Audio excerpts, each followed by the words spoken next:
Welcome, everyone. My guest today is Lead Analyst Logan Mohtashami to talk about the Homebuilder survey, purchase apps, Godzilla tariffs, and more. First, I want to thank our sponsor, Rocket Close, for making this episode possible. Logan, welcome back to the podcast. It is wonderful to be here. We had so much fun at the KW event in Dallas. Oh my gosh. We had so much fun at the KW event. You presented, you got on stage with Gary Keller, did a great presentation. I got to get up there and answer some questions with Gary as well. And we met so many fans of this podcast. Yes, it's always good to meet the fans. And then they always tell me how putt-putt is the right way. So you've definitely killed me on that one. Okay, so I have to call out Daniel Dixon, who is the owner of the Dixon Group that we met there. And he said he listens every single day. He works out at the gym and listens to us. Wanted to give a huge shout out to him because I really appreciated that.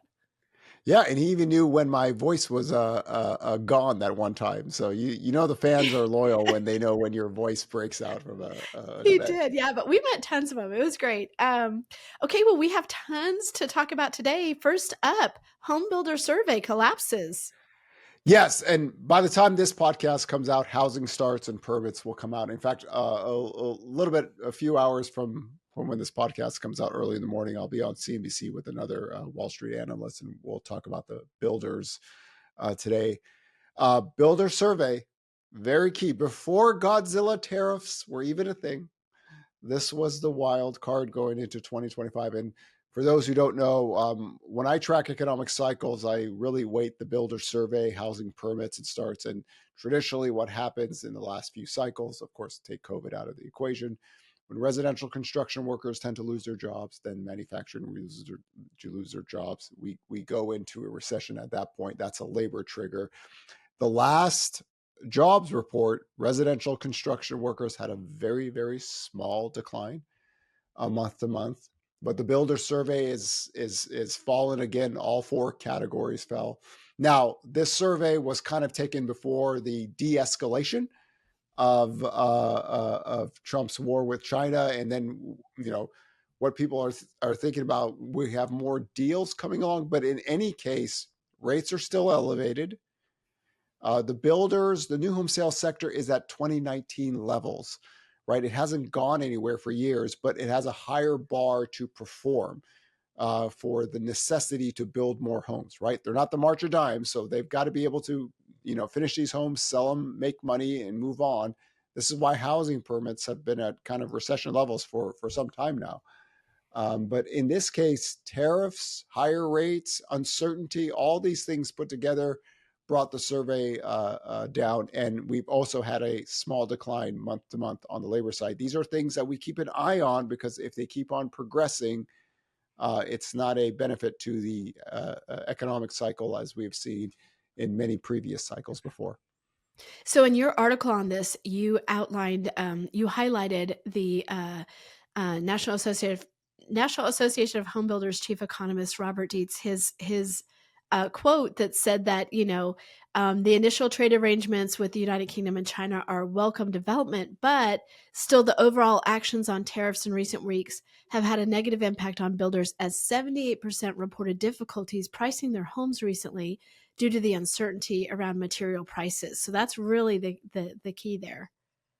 Conservatives, Republicans used to say when government becomes too big and nobody knows what government policy is, it's hard to do business, right? And what we've always talked about the trade war, tap dance, is that what happened back in 2018-19 was it was baby Godzilla, right? Sarah, do you know what baby Godzilla looks like? I only do because you put something from a movie on your social channel. Yeah, and we were talking about baby Godzilla. Yeah, so back then it wasn't that extreme of an issue, but Godzilla tariffs are like, So there was a lot of uncertainty back then, and back then President Trump had his corporate tax cuts.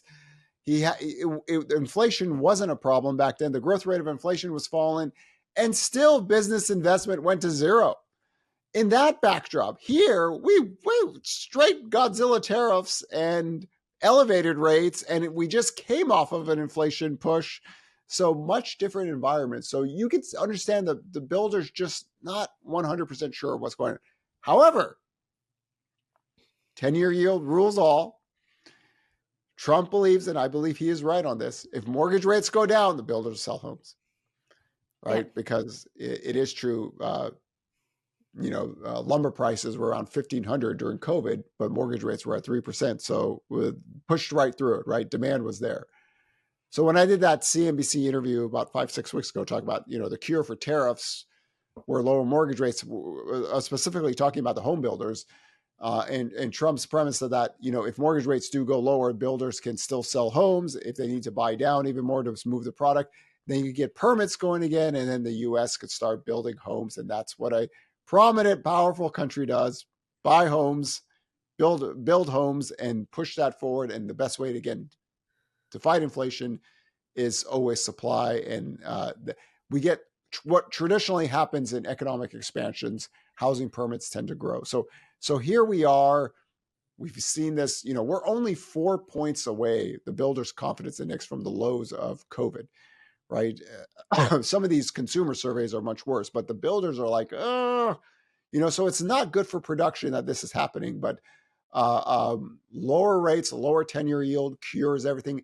And whenever the 10-year yield gets low, especially to 4% or below, and mortgage rates get towards 6%, shocking enough, the builder's confidence increases and new home sales tend to grow. So this is why I always weigh the 10-year yield over everything out there, because for housing, it's such a big driver of economic growth. This is the biggest difference, right, between now and that post period, where it's like we have the higher home prices, but we still have elevated rates. So we're all working in that environment where it's like, it's normally you would have prices come down if you have rates go up. Yeah.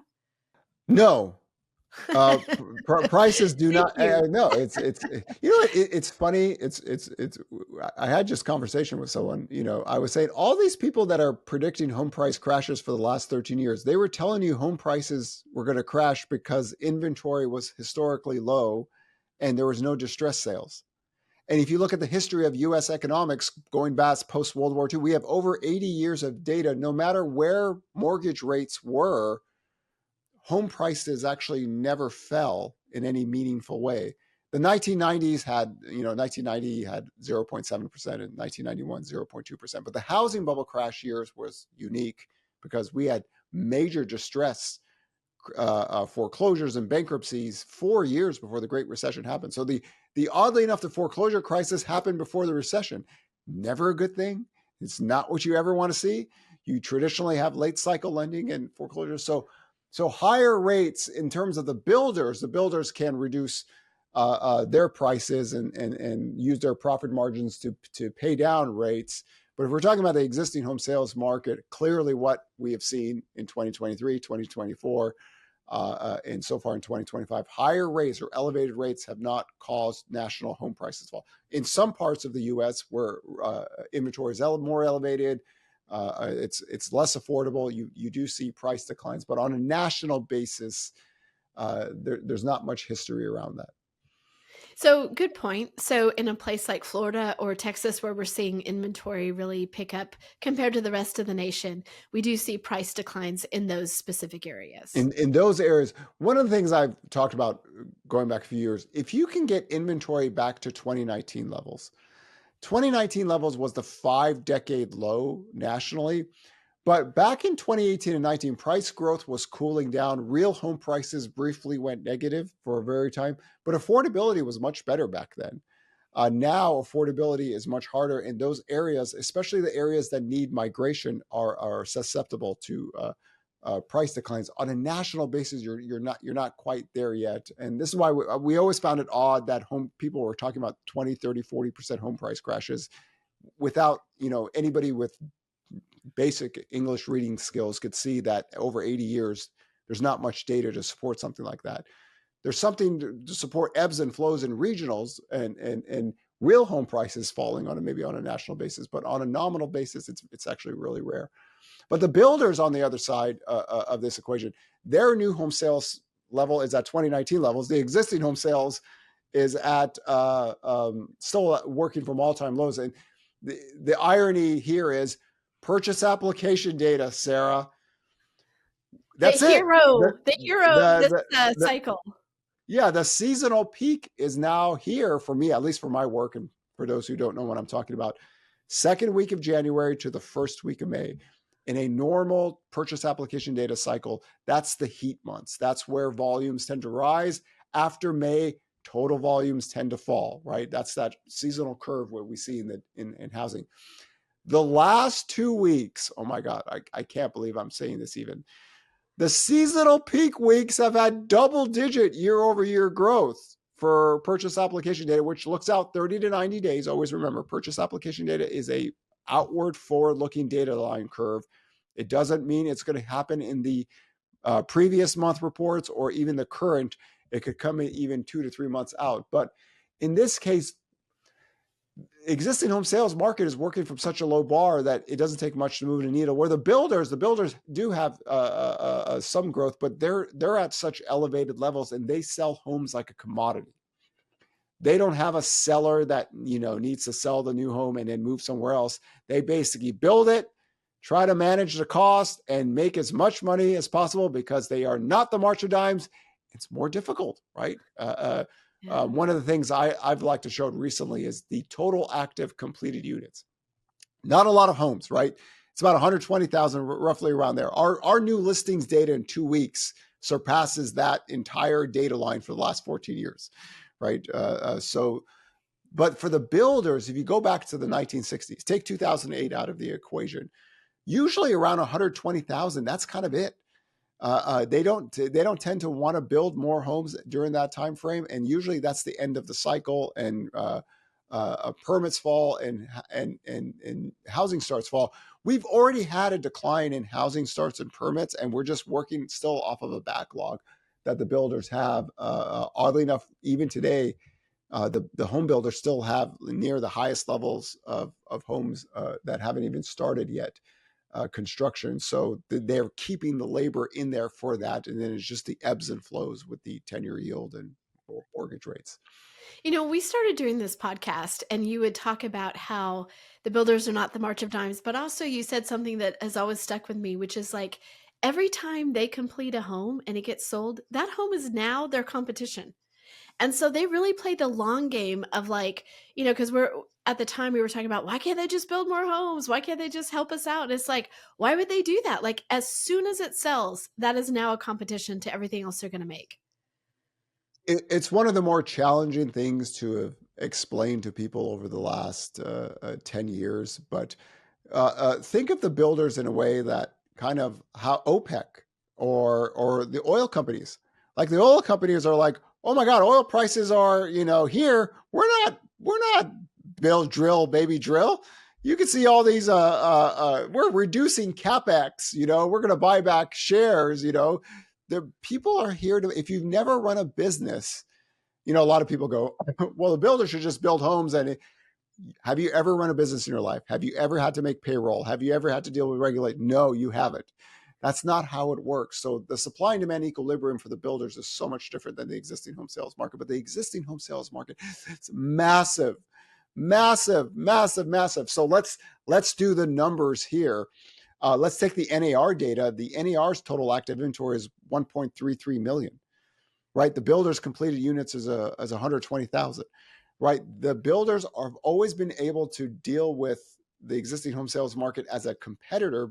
But imagine in the last decade, my general premise, it was going to be the weakest housing recovery ever.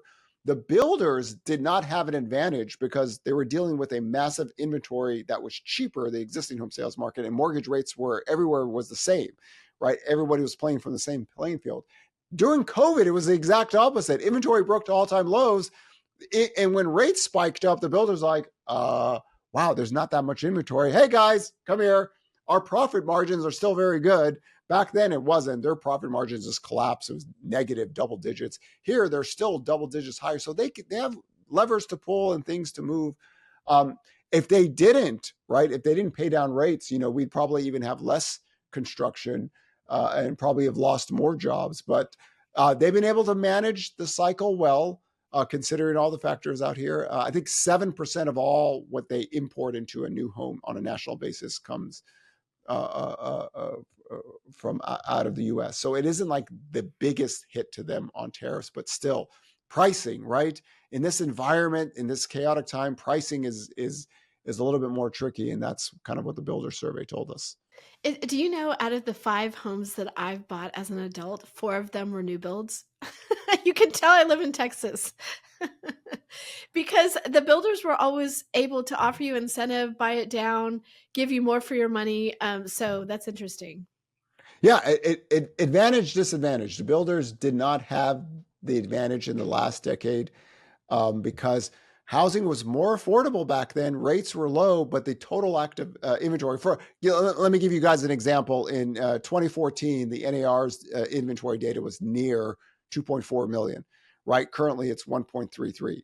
Right. And the builders were working from a very low level of sales. So a lot of people just thought they're just going to be building like crazy. Whenever rates went up, demand got hit, and it just wasn't that wasn't the right cycle to be like outright bullish on the builders in terms of just putting their head down and building. So it was the weakest new home sales cycle ever recorded in history. It was the weakest housing start cycle ever recorded in history. Looks perfectly normal to me. It was the whole premise. It takes the years 2020 to 2024 to build up that demographic patch for housing. But here, now they're just trying to manage things. And of course, residential construction workers, right? We are just keeping an eye on that. So I'm sitting here looking at the builder survey that is 4 points away from the lows that we saw in COVID. I have 7% mortgage rates, and I also have a month-to-month decline in the labor pool for residential construction workers. My eyes are keeping out on this because, my 6 recession red flag model completely blew up in 2006, and the overinvestment cycle was housing, so it was very early and evident. The recession came in 2008. Here, boy, so many people are so confused. Why aren't the builders firing people? But they made their adjustment for single family homes in 2022. And if you look at new home sales has not gone under 2022 levels yet. If it did, it would be a different conversation today. So it's just this pull and tug, and I think you and I had this conversation a few years back. You probably don't remember. I said, like, the extreme bulls and the extreme bears might be, very confused about this cycle with housing because there's so much unique variables now than wasn't the case in previous decades. But that's one way to look at the builders, a simple way. New home sales haven't breached under 2022 levels. So the builders still have that backlog of homes that they're working on. So they're just waiting. Oh, that 10-year yield's lower. Let's go. Let's get that going. And that's kind of how they operate. Let's talk about what the builder survey tells you from, like, if it waves any recessionary flags for you. What do you think? To me, it's if the total index is falling, right, and new home sales is falling with it in a trend fashion, and we're starting to see layoffs, that's recessionary. What's happened in the last few years is everybody's running kind of old models without making adjustment to it. The new home sales sector stopped going down. When was this, Sarah? November 2022. Like, the whole structural housing dynamics all changed after November 2022. So we haven't gone anywhere. When rates fall, new home sales go up. When rates rise, new home sales go down. And we're just doing this back and forth. But if new home sales were breaking through 2022 levels, and then the builder survey even gets worse, and now residential construction workers, remodeling workers, specialty trade, all these things, that is a traditional late cycle recessionary data line. So we're keeping our eyes on that. This is one of the things I've tried to teach. We're sitting here in 2025, May, and every recession call from 2010 has been wrong outside of COVID, right? COVID was a global pandemic, wasn't economic. And the one data line that never actually broke post 2010 really is that the builders weren't laying people off. They were working from a very low base, hiring people, doing, but still, even today, even in 2025, we don't have that negative curve yet, but that's what we're looking for.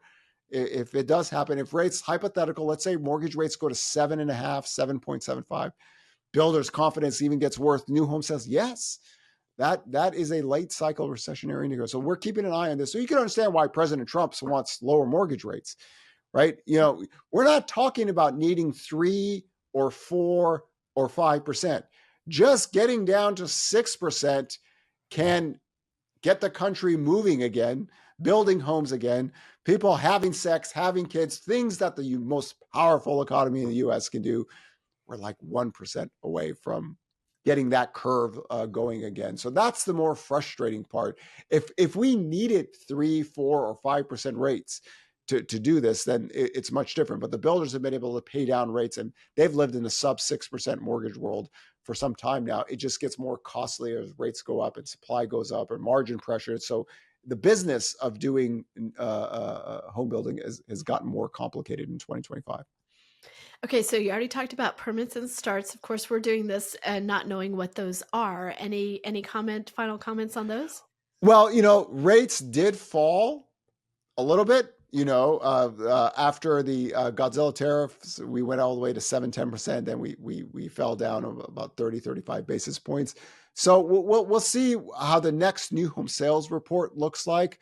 But it's never a good thing when builder surveys are all falling down together for a few months. In terms of trying to see if you're going to get a rebound in permits. And guys, remember the housing starts data is so volatile month to month, right? You got to take an average trend, 3 to 6 months average, because you can get a really big positive reports or negative reports and they revise them. You want to look at the trend. And as long as the builder survey looking out 6 months, that's the key. If that thing is still going lower, it's really hard to get any kind of traction, especially with rates elevated. So you and I have talked about soft data, hard data. Coming in this period where it's a little bit tricky because we had data for the first 4 months that was one thing, then we had Godzilla tariffs, but then a change to the Godzilla tariffs. But there was a couple weeks there where they were in force. So what does that do to the data now for say the next 6 weeks? I think during the first 4 months of the year, the hard data held up well. The soft data looked really terrible. I mean, the confidence data and all these things, the manufacturing data. So when you're working from soft survey data and then all of a sudden you get, oh, hey, we're not going to do Godzilla tariffs all the way around, then you could get a rebound in that. But we're going to see what happens if there's any damage to any of the hard data lines going out the next few months until supply chains start to get back up. Retail sales came in okay on a year-over-year basis. The growth was fine. On a month-to-month basis, it's slightly beat estimates. Estimates were just for flat. That report came out today. The PPI inflation came out much weaker. The irony is that when the stock market went down, portfolio management fees were down. that impacted the PPI inflation data, and it was, in a sense, much weaker because of that. But right now, we keep an eye on where rates and starts and surveys are going, because that to me was the wild card going into 2025. And then Godzilla tariffs came in. So you can understand why President Trump wants lower rates. You get just down to 6%. All these concerns just go away. And you have, restrictive policy still, as the Fed would like it, but we're just not quite there yet. On a positive side, though, the mortgage spreads are acting much better. Now that the drama is gone. So on the days where the 10-year yield goes up, we're not getting impacted too bad, where if the spreads were as bad as they were recently, you're adding another 20 to 25 basis points on the mortgage rate side. But now the spreads are compressing, which is, in a sense, the best thing you could hope for when rates go. And just to remember, the 10-year yield right now, 2 job reports ago, I talked about, if there is no Godzilla tariffs, the 10-year yield should be about 4.35 to 4.70 is the upper range forecast for 2025. 6.75 to 7.25 is the upper range forecast. If the economy is improving, it's not abnormal to be at this level. If the economy is detracting and data is getting weaker, then yeah, we can head down to 4%, get below that. That's what we've seen in the previous years. So kind of work off that. I know some people were surprised that the 10-year yield has picked up a little bit. I think this morning it's down 8-9 basis points, or about 4.46. But remember, economic data runs the show. And also be careful who you listen to. Like, out there. It is amazing to me that people profess themselves to be stock traders and bond traders, and they are the softest marshmallows ever. Like 10-year yield goes up, and oh my God, what's happening? And it's like for 14 years, you've had to watch these guys just like freak out whenever bond yields go up. It's traditionally when yields go up in the US, the economic data is getting better. It's when yields go down, right, is when you need Fed rate cuts. That's when things get bad. But if bond yields going up, it's because Godzilla tariffs are, in theory, going to be downgraded to baby Godzilla. And we're still going to have very high percentage of tariffs, right? I think Walmart had a very good thing.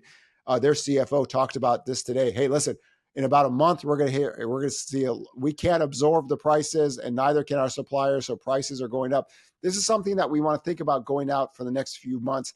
How does the consumer feel in this point? Because the growth rate of inflation had been falling for some time. So does the sticker shock impact the retail sales going out in the future? I thought that was a really interesting interview because he said, yes, he was like, we're so happy that they're not 145. He said, but they're still elevated. And so he's like, we wish that they were lower, like, being very careful there because he doesn't want to, piss off the Trump administration. But he was like, we're really happy that we've come back from 145% tariff on China. He said, but it's still elevated. And so you do wonder, like, you still wonder what that's going to be. Trade wars aren't easy. And again, it is interesting if we take a step back and what the hell just happened. We went from tariff on to tariff on, like we've talked about. That was the game plan. But the problem is when you do that early on, you eventually have to do something. So they did something and they went Godzilla tariffs and all hell just broke loose in the marketplace. Oddly enough, in 2018, the stock market was down almost 20%. Christmas. You didn't know me back then. I did a Facebook Live. I put a Santa Claus hat on and I was making fun of the bears because everybody say we're going into recession. So no, we're not. The tariffs are too small. We're a consumption-based economy. Consumer balance sheets are fine. We're going to do this, right? But people saw the stock market declining. Well, what happened back then is that Trump started to make deals in 2019, and the second half of 2019, the economic data started to get better. So I believe there's some muscle memory there that, okay, well, if we make some deals and things, we could get better economic data. And U.S. economic data was better in the January and February of 2020. Not a lot of people remember this. I do, because I wrote every single report out there and showcased that PMI data was up, retail sales was up, housing data was up, everything was up. We have never had a recession post-World War II when all those data lines are positive. And then COVID hit us, and then the rest was history. But it is interesting how fast that whole we just lived through that. We lived through that really chaotic time, and how the markets responded to it, where the 10-year yield went shooting down. I was like, oh, we don't belong here, but you could markets, and then the reversal, and then the White House freaked out because the bond markets, the 10-year yield has almost got to a level to where we saw back then. But people were talking about recessions, and when recessions happen and bond yields go up, that's not a good thing. I think that did it for them. If I could hone in why there was a change in policy, is that the 10-year yield shooting up when people were talking about recession was never a good thing. And Bassett knows this, right? They had to calm the markets down, and that's where we are right now. Where we go, we don't know yet, but there's a much different feeling, a better feeling in the marketplace, in the bond market, and everything, and things are calmed down. People are making fun of Bassett because the 10-year yield got up to like 4.54. But I say, listen, he would rather have the 10-year yield here and us having the stock market rebound and the economy talking about expansion rather than a recession, and having to deal with tariff questions. So it's been a crazy year so far. It's not even 4th of July yet, but we take it one day at a time and try to do the implications for the housing market. Well, we're very happy to have you here to guide us through. Logan, thank you again. Pleasure.